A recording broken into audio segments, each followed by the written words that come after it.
All right, folks. Well, this is my first run at this. I've never made a YouTube video before.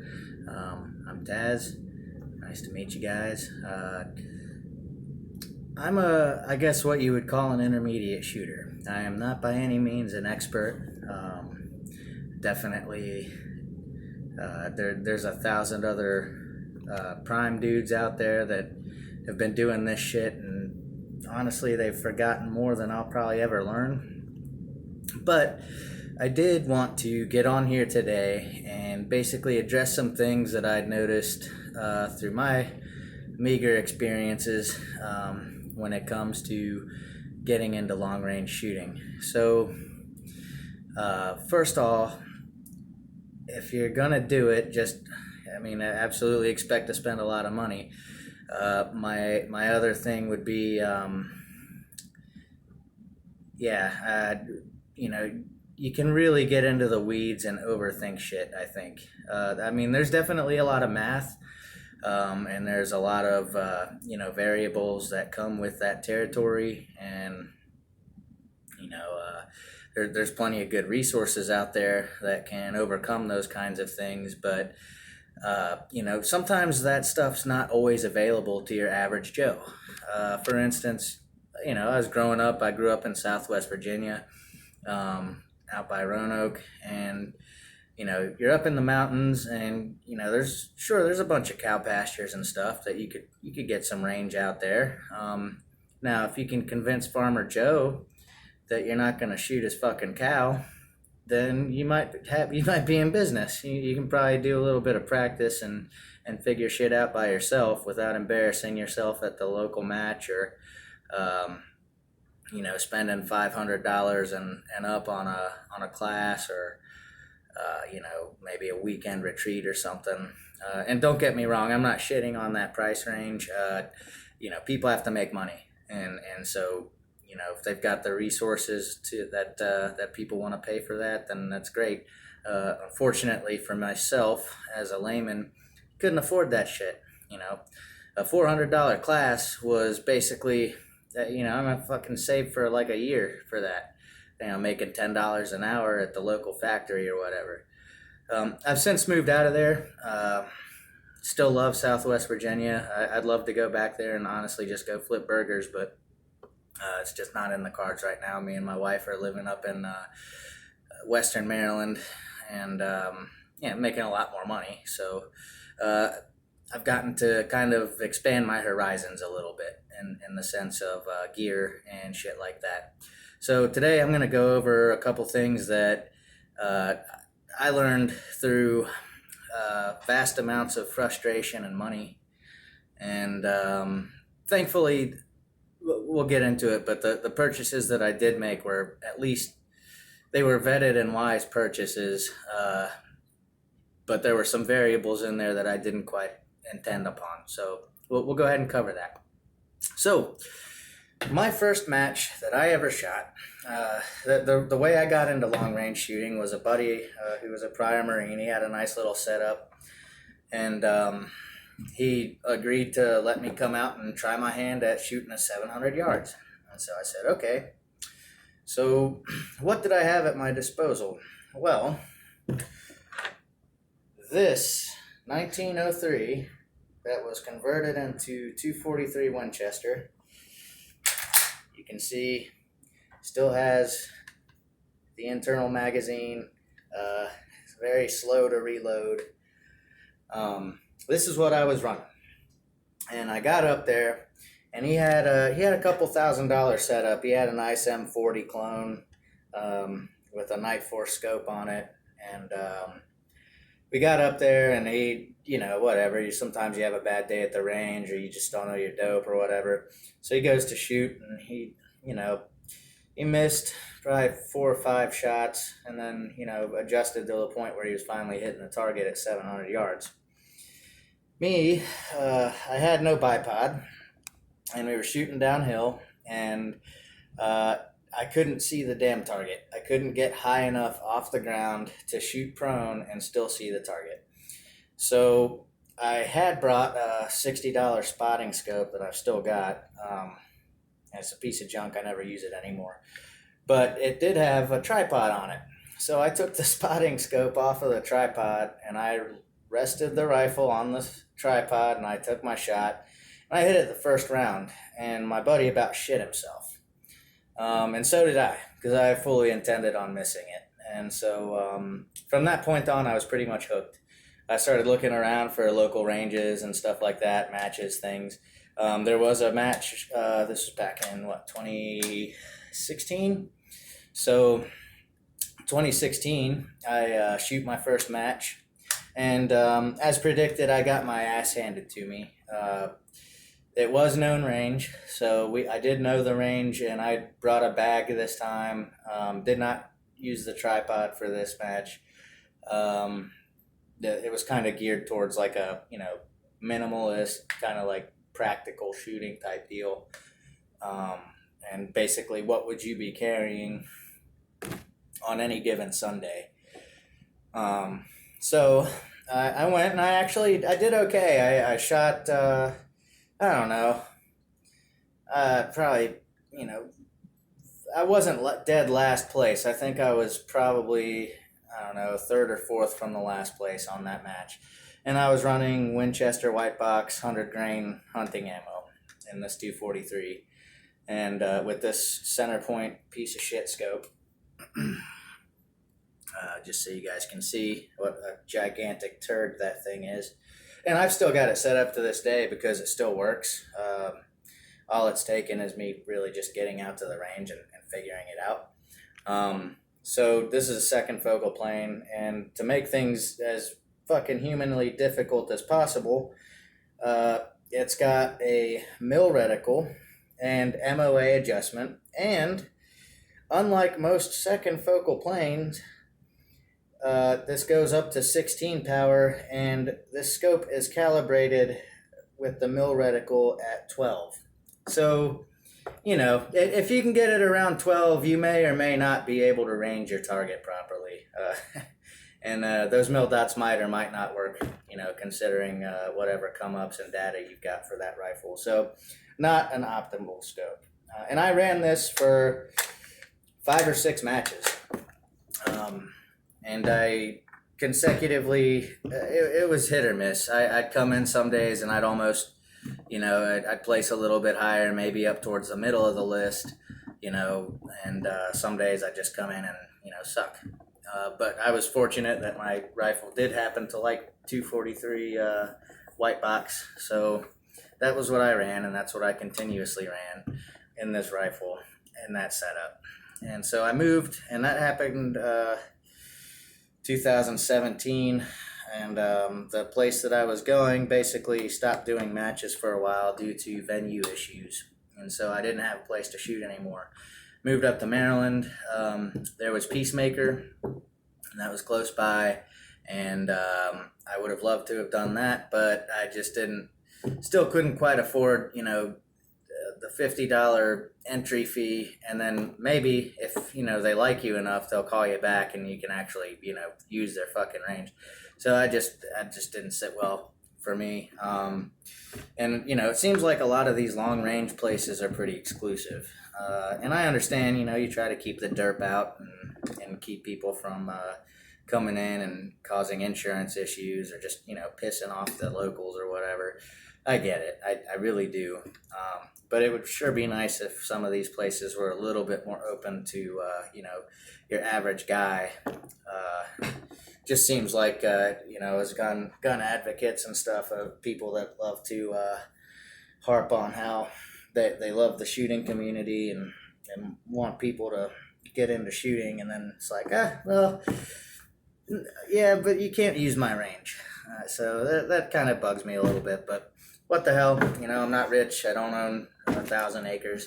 So my next experience was, after moving up here, I started to make better money and was able to afford a much better setup. So, giving my wife a stroke every couple months, I just bought it piece by piece, but started off with just the rifle, which was, it's a heavy fucker.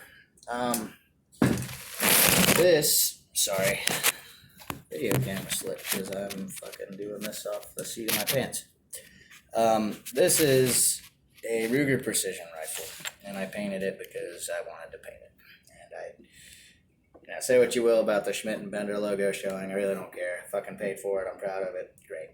Anyway, bought the Schmidt & Bender a little bit after, and I threw an Atlas bipod on it, and frankly, I've loved the setup ever since. I just don't get to shoot it very much, and so I got an opportunity. A friend of mine, for free, allowed me to come up to Pennsylvania with him and basically shoot on his brother-in-law's land. And he was setting up a shooting school out that way, and so I of course took the opportunity, and it was great. I had a great time. I did not zero my rifle, and none of the data that I came away with was accurate. Now, imagine poor farm boy moving up to Maryland, finally gets a chance to go shoot for the weekend, shells out $4,500 for a setup, and then still can't fucking get good data. Basically what happened was the range was a little bit rushed. I was there for free, so couldn't really complain, right? You know, what am I going to do? Call the range instructor out for letting me come up and shoot and stay in his guest house? Nah, that's not happening. But I did leave frustrated because, you know, the rifle just wasn't zeroed, and I didn't have any good data for it. So about another year ticks by, and still haven't gotten to take my rifle out. And I'm just, this whole year I'm thinking, man, I must really fucking suck. I can't figure out how to fucking hit a target at 500 yards with this fucking rifle, and I just shelled out all this money for all this good equipment and stuff. And it was, you know, it was frustrating. So a couple weeks ago, I went back down to my hometown, and there's a new range that came out, Pig River Precision, and I'm not, you know, they're not by any means paying me. I'm just doing this of my own volition because I think a lot of new shooters have the wrong idea about what this is, what it takes to, you know, maybe just begin to start to get good. And if you're in the same boat like me and you don't get an opportunity to practice except at every match, you know, and the match price is $30 a fucking shot, and you go out to that match and you try to get, you know, as good as you can get and try to get any data that you can, but it's a whirlwind and you're rushed through and you don't really learn anything. And so all you're going out and doing is embarrassing yourself probably, and, you know, spending $30, and it's fun. You know, you get to go out, and the shooting community generally is a very great community. Most folks are really cool. You know, it just depends. You know, if a lot of folks are traveling to that match or whatever, you might live 150 miles east of the match location, and that dude might live 200 miles west of the location. So, you know, getting together on the weekend shooting, not likely, especially when you don't really know each other. You know, you gotta go to a few of those matches and do that stuff and get to know folks. But you know, anyways, the shooting community that I found out in those things has been pretty cool. But Pig River, I found out that they were down there, and I called them. It was Memorial Day weekend, and I wanted to stretch the legs out on that Ruger, and so I took it out there, and I called them up before I came down, before I even brought it down, and I was like, hey, you know, I'm coming back home for Memorial Day. I never get to shoot this rifle. I see you guys have open range days, you know, on set days of the month. I'm gonna miss yours. Is there any chance that I could come out and shoot? And they did. They allowed me to come out and bring my rifle, and you know, the landowner came out personally, and I gave him, you know, I paid my entry fee, and they let me shoot all day, and there was no pressure. I didn't have anybody up my ass. They actually had a guy who just completed Scout Sniper School back in January, and he just happened to be in the area, and so me and him just wound up getting together and shooting the shit. And, you know, the whole day I went from 300 to 1,000 yards with that setup after finally working my way through the ranges. And I mean, I might have missed 5 shots out of 100 out of the whole day. And it was just a matter of, sitting there with the rifle, observing your shot, making your correction, and then, from that point on, it was just you come up a little bit, and the range app that I had, I was using Applied Ballistics, which I believe I want to say. Anyways, one of the PNS guys suggested it from the PNS page, which if you haven't heard of, you should really check out. Primaryandsecondary.com. They're awesome. I love their stuff. Just reading their stuff has brought me leaps and bounds a lot better than I was back in 2016. And this is just 3 years of me shooting. Like I said, I'm no expert, but there are plenty of experts on that page, and it's a no nonsense thing. They dispel a lot of the gun myths out there about modern firearms that you'll find, and just all around great knowledge. But what I found was, I was on both ends of the spectrum. I had my absolute garbage piece of shit rifle that I was under the impression, wasn't capable of winning a match. I'd like to go back and throw a different scope on this probably, but I'd like to go back and just with the same setup, just a different scope, go shoot a range out there again with this rifle after getting a little bit of information on it, and see how I do, because I'm pretty confident I do a lot better. The shooting is a lot simpler than it seems if you're getting into it. You adjust for your elevation, and then your windage. For me, I don't really adjust for wind on the knobs. And after you've shot a couple hundred rounds and figure out, what the wind looks like and what it's doing to that particular round, you don't really have to adjust much. You do use your holdover, and if you got a good scope that's not a second focal plane that's calibrated to 12 power in the middle of the damn zero, in the middle of the dial, then you can probably hit your target most of the time. So what I was getting at is, a lot of folks, they'll come out and they'll grab a Savage or something cheap or whatever they got laying around, really, and they'll throw a scope on it, and like a tactical or a military scope, something with a mil dot on it, so that they can range targets and stuff. And maybe if they're sophisticated, they throw a bipod of some kind on there, and then they just go and they go for it. And maybe they go for the range, and someone says, hey, you gotta, you want to get better, you gotta come pay for this class. Yeah, I mean, that'll do it. You can take the class if you can afford it, and you can go and basically, you're going to gain a lot from that. Sometimes, a couple of things I would say if you're looking at doing a class. Make sure that your instructor is familiar with your gear. I actually, when I went up to Pennsylvania, we were trying to figure out how to set the zero on that Schmidt and Bender, and we couldn't figure out how the set screws worked, what size they were, or anything. Turns out, by the way, if there's anybody watching this that has an RPR Schmidt and Bender combination, the Allen key in your bolt carrier, it fits. It fits in your PM2. So if you're trying to set your set screws, the Allen key that comes with the gun actually works with that scope, which is kind of cool. I would have never guessed that it did, but it does. So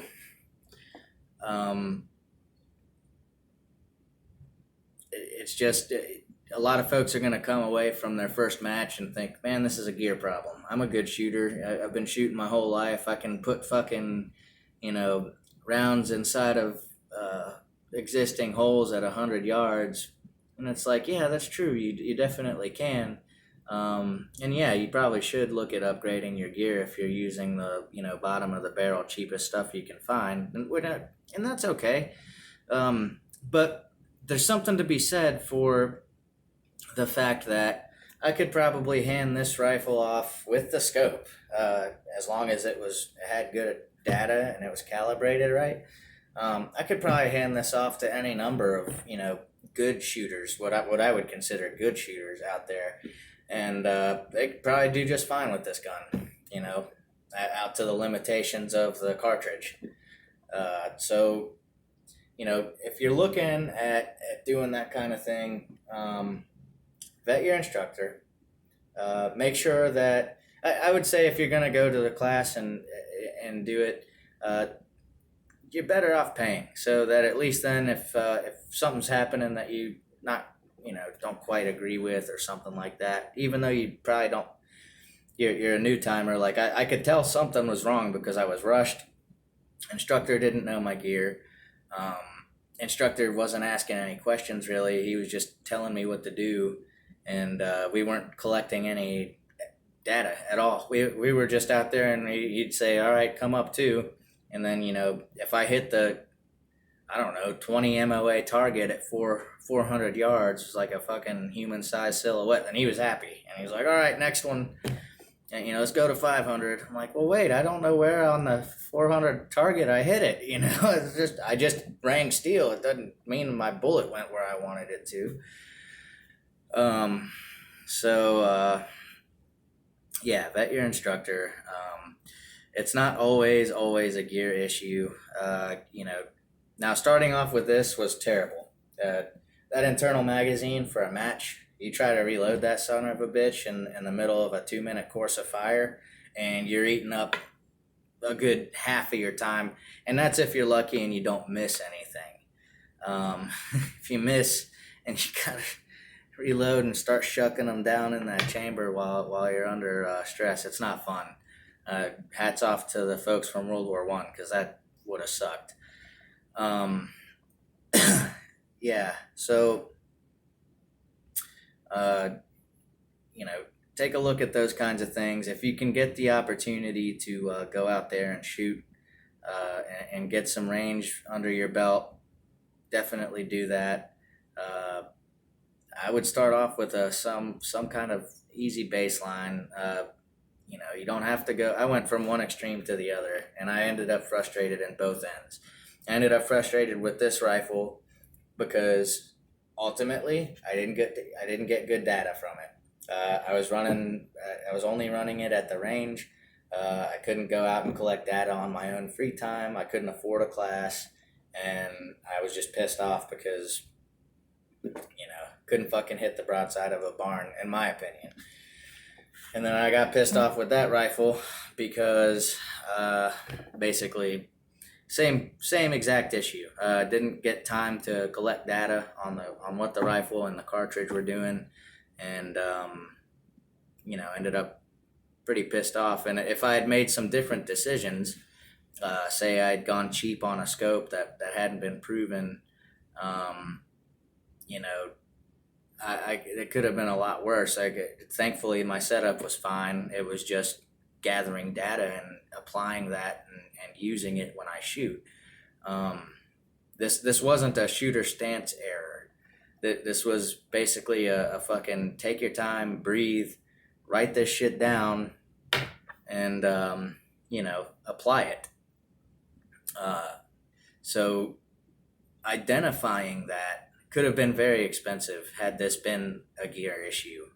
And the reason that I was able to kind of get to that point and kind of figure that stuff out to a degree was a huge thanks to the folks at Pig River for allowing me to come out and confirm that, hey, I'm not a complete piece of shit shot. I just needed a couple hours to figure my gun out, and actually get to shoot it. And not have someone up my ass the entire time barking orders and telling me that my gun's fine, and change targets to 600 after ringing steel at 5, and having no absolute idea at all of how I hit the target at 500 or where that actual round went in relation to where I was aiming. So take a look at those things, and if you're getting into the shooting, there's a lot of intermediate stuff out there that's not as expensive as far as scopes. Glass quality has gone through the roof. Folks at like Vortex, Athlon, um, you know, those kinds of things. You're getting really good quality glass. It sounds like I've looked through a couple. My buddy had the Cronus, which roughly was about the same price as the. I got a good deal on that Schmidt and Bender. I got it for $2,500, but his was about the same price as my Schmidt and Bender, and it seemed like it was fine. I was able to take his rifle and with his custom load, and I had no problems hitting targets with his gun, which really brought home the fact that damn, I must really suck ass, or my gear sucks. That's not it. It's just you may not have the data that you need. Maybe you don't have a good gun round combination. Maybe you need to swap ammo out. I would also suggest that before you get into reloading, you take a strong, serious look and start figuring out, at $20 a box, figure out what your rifle likes, which is again, taking a trip to 100-yard range, that's not hard to find, and going and figuring out, all right, which one of these groups best? Oh, all right, well, this one. And I'm going to take that, and that's what I'm going to use for my match, or that's what I'm going to use for my class, or whatever. So anyways, take what you will from this. Again, this is my first ever YouTube video, so hopefully, I know I got off into the weeds a little bit, but hopefully this helped out some new guys that are trying to figure out what they're looking for in their rifle. It's been my experience that most of the time, rifle's probably more accurate than you are, and that's a good thing, because that means that you want a more accurate rifle. If I've got a 2-minute of angle gun and I'm a 2-minute of angle shooter, at 400 yards, I can't hit a 4-inch target. I can maybe hit an 8-inch target if I don't fuck up. And that's on my average day of being a 2-minute shooter. So yeah, of course, everybody wants a sub-minute gun, but in my experience, you work out the round problem. Most guns, if you figure out what bullet they like, they'll shoot sub MOA or MOA, at least bolt guns. Don't get that confused with going out and buying like a cheap DPMS AR-10 and running out to the range and expecting to shoot a minute of angle with a gas gun that's, not made well. That's probably not going to happen. But anyways, folks, hope you enjoyed the video. Hope that brought some light. Hope that saves a couple folks some frustration and self-doubt, and hopefully some gear choices. And, yeah, do your research.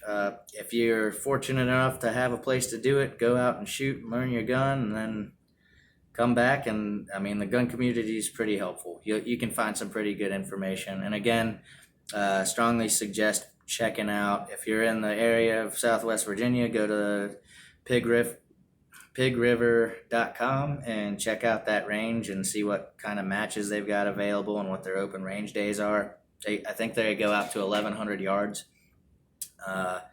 And also check out the PNS group. Both of those, especially the PNS, I've been following them for a couple of years. They do a really good job of explaining stuff and, basically just very knowledgeable folks out there. So, and they're there to help. They're there to help the community and, basically just dispel some of the stupid bullshit that floats around. Also, if you're so inclined, check out Ash Hess Pro page. He's got some really good info on there. He's actually helped develop the new Army standards for shooting, the new qualifications for the Army. So he's a really good dude. Check him out. And anyways, folks, thanks all, and that's it from Taz today. Y'all have a good one.